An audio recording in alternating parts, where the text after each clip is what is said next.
मनुष्य एक सामाजिक प्राणी है। जन्म से मृत्यु तक वह रिश्तों, संबंधों और भावनाओं के ताने बाने में उलझा रहता है।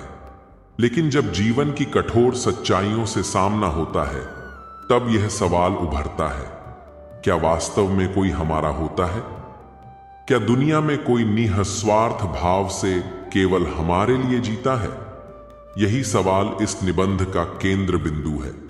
संसार में कोई तुम्हारा नहीं, यहां सब स्वार्थी हैं। स्वार्थ की परिभाषा। स्वार्थ का सामान्य अर्थ है अपने हित को प्राथमिकता देना। यह स्वाभाविक प्रवृत्ति है जो किसी हद तक हर जीव के भीतर होती है। जीवित रहने, आगे बढ़ने, सुरक्षा पाने और सुख सुविधाओं को अर्जित करने की चाह मनुष्य को स्वार्थ की ओर प्रेरित करती है। लेकिन जब यही स्वार्थ दूसरों के अधिकारों का हनन करने लगे, तब यह नैतिकता और मानवता की सीमाओं को लांघने लगता है। संबंधों में स्वार्थ। पारिवारिक संबंध हम मानते हैं कि माता पिता, भाई बहन, जीवन साथी और संतान जैसे रिश्ते निस्वार्थ होते हैं। लेकिन यथार्थ में इनमें भी स्वार्थ की छाया देखी जा सकती है। माता पिता संतान से उम्मीद रखते हैं कि वह उनकी बुढ़ापे की लाठी बने। संतान माता पिता से उत्तराधिकार की आशा रखते हैं। पति पत्नी के संबंध भी अक्सर सुविधा, सुंदरता, पैसा या सामाजिक प्रतिष्ठा पर आधारित होते हैं। कई बार जब अपेक्षाएं पूरी नहीं होती, तब यही रिश्ते दरकने लगते हैं।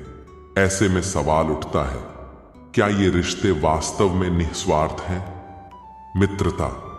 मित्रता को सबसे पवित्र और विश्वासपूर्ण संबंध माना जाता है। लेकिन जब समय बदलता है और स्वार्थ सामने आता है, तो सच्चे मित्रों की पहचान होती है। लाभ मिलने तक दोस्ती बनी रहती है, लेकिन जब कोई मुसीबत में होता है तो अक्सर मित्र दूर हो जाते हैं। कहावत है, सच्चा मित्र वही जो संकट में साथ दे। लेकिन आज ऐसे मित्र बिरले ही मिलते हैं। समाज और स्वार्थ। आज का समाज एक उपभोक्तावादी, कंज्यूमरिस्ट व्यवस्था बन गया है। हर व्यक्ति केवल अपने फायदे के बारे में सोचता है। व्यापार में ग्राहक से अधिक लाभ कमाना लक्ष्य होता है। राजनीति में जनसेवा की आड़ में सत्ता और दौलत की लालसा छुपी होती है। शिक्षा, स्वास्थ्य जैसे क्षेत्रों में भी सेवा भावना से अधिक मुनाफा कमाने की होड़ है। लोग दूसरों की पीड़ा पर भी अपने स्वार्थ का महल खड़ा करने में संकोच नहीं करते। आधुनिक जीवन और व्यक्तिगत स्वार्थ। आज के समय में मैं, मुझे, मेरा जैसे शब्दों ने रिश्तों और सामाजिकता को पीछे छोड़ दिया है। लोग अपने कैरियर, प्रतिष्ठा, आराम, सुख सुविधाओं के लिए किसी को भी त्याग सकते हैं। डिजिटल युग में सोशल मीडिया पर दिखावा और आत्मप्रचार की प्रवृत्ति ने भी स्वार्थ को बढ़ावा दिया है। क्या मिलेगा? यह सवाल हर संबंध, हर कार्य और हर निर्णय का आधार बन गया है। अनुभव और उदाहरण। महाभारत का उदाहरण। महाभारत में द्रौपदी के चीरहरण के समय जिन वृद्धों, गुरुओं, रिश्तेदारों और वीरों को हस्तिनापुर की मर्यादा बचानी चाहिए थी, वे सब चुप थे, क्योंकि या तो वे डरते थे या अपनी गद्दी और मान सम्मान बचाना चाहते थे। यह स्पष्ट रूप से दर्शाता है कि जब स्वार्थ हावी होता है, तो रिश्ते, धर्म और नैतिकता सब पीछे छूट जाते हैं। रामायण का उदाहरण। कैकेयी ने अपने पुत्र भरत के लिए राजा दशरथ से 2 वरदान मांगकर राम को वनवास भिजवाया। यहां भी स्वार्थ ने एक मां को इतनी अंधी कर दिया कि उसने पति के वचनों और बड़े बेटे के हक को ताक पर रख दिया। निस्वार्थ प्रेम एक मिथक या वास्तविकता? यह कहना कि कोई भी तुम्हारा नहीं पूरी तरह सत्य नहीं है। अपवाद हमेशा होते हैं। मां का प्रेम अक्सर निस्वार्थ माना जाता है, लेकिन इसमें भी कभी कभी अपनी आकांक्षाओं की छाया पड़ जाती है। कुछ संत, समाज सेवी और मित्र जीवन भर दूसरों की सेवा में लगे रहते हैं, लेकिन वे विरले होते हैं। इसलिए यह कहना अधिक यथार्थपरक होगा कि अधिकतर लोग स्वार्थी हैं, लेकिन हर कोई नहीं। क्या स्वार्थ जरूरी है? स्वार्थ पूरी तरह नकारात्मक नहीं है। यदि कोई अपना भला चाहता है, मेहनत करता है, अपनी उन्नति चाहता है, यह स्वाभाविक और उचित है। समस्या तब शुरू होती है जब व्यक्ति अपने हित के लिए दूसरों का शोषण करता है, धोखा देता है या भावनाओं से खेलता है। इसलिए समाज को ऐसा होना चाहिए जहां स्वार्थ सीमित हो और परोपकार भी हो। समाधान और जागरूकता, संवेदनशीलता और सह अस्तित्व की भावना, शिक्षा, परिवार और समाज में ऐसी संस्कृति हो जहां दूसरों की पीड़ा को महसूस किया जाए। आध्यात्मिकता और आत्मनिरीक्षण, धर्म और अध्यात्म हमें यह सिखाते हैं कि सच्चा सुख केवल अपने लाभ में नहीं, दूसरों की भलाई में भी है। स्वार्थ का नियंत्रण, स्वार्थ को पूरी तरह समाप्त नहीं किया जा सकता, लेकिन इसे नियंत्रित किया जा सकता है आत्मजांच और नैतिक शिक्षा के माध्यम से। निष्कर्ष, संसार में कोई तुम्हारा नहीं। यह वाक्य कटु सत्य की ओर संकेत करता है, विशेषकर तब जब व्यक्ति किसी कठिन दौर से गुजरता है। लेकिन यह पूरी सच्चाई नहीं है। संसार में बहुत से लोग हैं जो केवल स्वार्थ में जीते हैं, लेकिन कुछ ऐसे भी हैं जो प्रेम, सहानुभूति और परोपकार की मिसाल बनते हैं।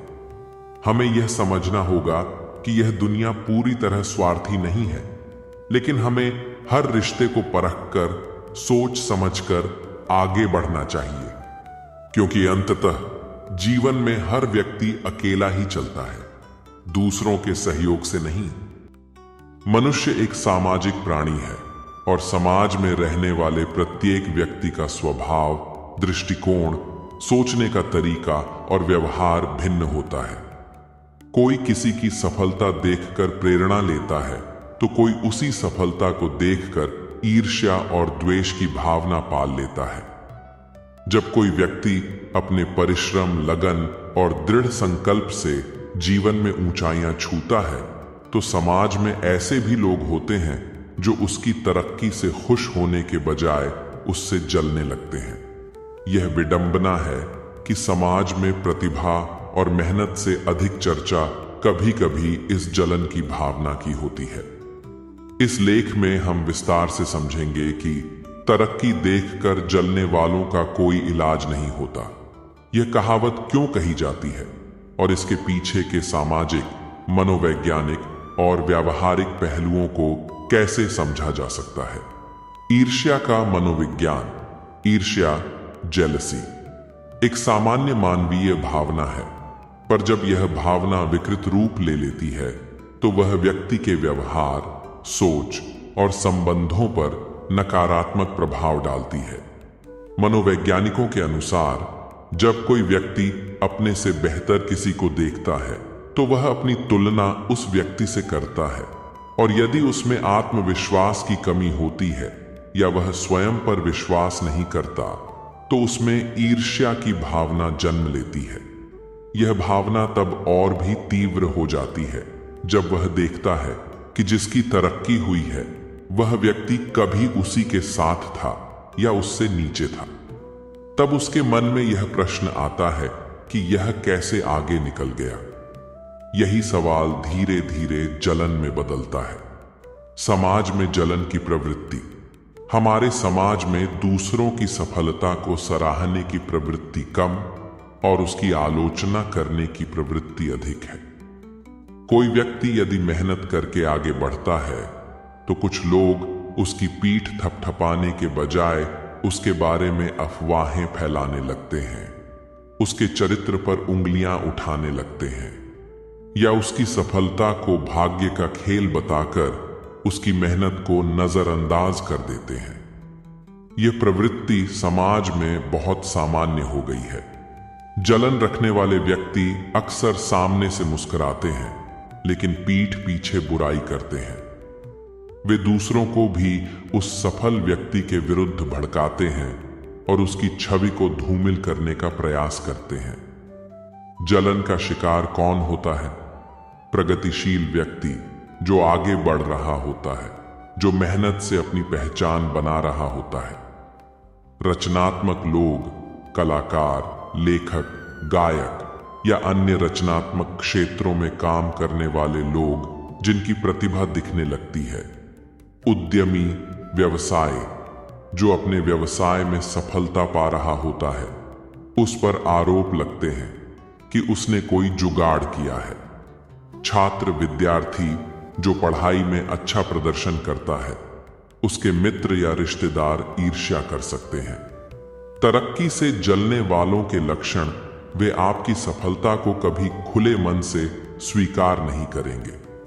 वे आपकी गलतियां ढूंढने की कोशिश में लगे रहते हैं, आपकी अनुपस्थिति में आपकी बुराई करते हैं, आपके अच्छे कार्य को भी आलोचना का रूप देते हैं, दूसरों को आपसे दूर करने का प्रयास करते हैं, आपको नीचा दिखाने के लिए झूठे आरोप या बातें बनाते हैं। ऐसे लोगों से कैसे निपटें? उन्हें नजरअंदाज करें। जलन रखने वालों से बहस करना समय और ऊर्जा की बर्बादी है। उन्हें जवाब देने की बजाय अपने काम पर ध्यान केंद्रित करना ज्यादा बेहतर है। अपने कार्य पर ध्यान दें। आपकी सफलता ही आपके लिए सबसे बड़ा उत्तर है। शांत और सकारात्मक रहें। नकारात्मकता का जवाब हमेशा सकारात्मकता से देना चाहिए। सीखने की प्रक्रिया जारी रखें। जलन करने वाले नहीं चाहते कि आप और आगे बढ़ें, लेकिन आपको अपनी प्रगति रोकनी नहीं चाहिए। ऐसे लोगों को पहचानें। सभी लोग आपके अपने नहीं होते। असली और नकली मित्रों के बीच फर्क समझना जरूरी है। जलन करने वालों के जीवन पर प्रभाव, ऐसे लोग केवल दूसरों की सफलता से परेशान नहीं होते, बल्कि वे स्वयं का भी नुकसान करते हैं। ईर्ष्या उन्हें अंदर से खोखला कर देती है। वे खुद की प्रगति पर ध्यान नहीं देते और सारा समय दूसरों की टांग खींचने में बर्बाद कर देते हैं। धीरे धीरे उनका सामाजिक सर्कल सिकुड़ने लगता है और वे अकेले हो जाते हैं। ऐसी मानसिकता उनके मानसिक स्वास्थ्य को भी प्रभावित करती है। अवसाद, चिंता, आत्मग्लानि जैसी स्थितियां उनमें उत्पन्न हो सकती हैं। समाज में सकारात्मक दृष्टिकोण की आवश्यकता। यदि हम एक बेहतर समाज का निर्माण करना चाहते हैं, तो यह जरूरी है कि हम दूसरों की सफलता को स्वीकारें, उनकी सराहना करें और उनसे प्रेरणा लें। एक व्यक्ति की सफलता का अर्थ यह नहीं कि दूसरा व्यक्ति असफल है। हर किसी की यात्रा अलग होती है और हर किसी का समय भी। हमें यह समझना होगा कि अगर कोई और आगे बढ़ा है, तो इसका मतलब यह नहीं कि हमें पीछे छोड़ दिया गया है। उसकी तरक्की हमें भी आगे बढ़ने की प्रेरणा दे सकती है। APJ अब्दुल कलाम। एक सामान्य परिवार से आने वाले कलाम साहब जब राष्ट्रपति बने, तो कुछ लोगों ने उनके ज्ञान और काम की सराहना की, लेकिन कुछ लोग उनकी विनम्रता को कमजोरी मानकर आलोचना करते रहे। पर वे अपने रास्ते पर अडिग रहे।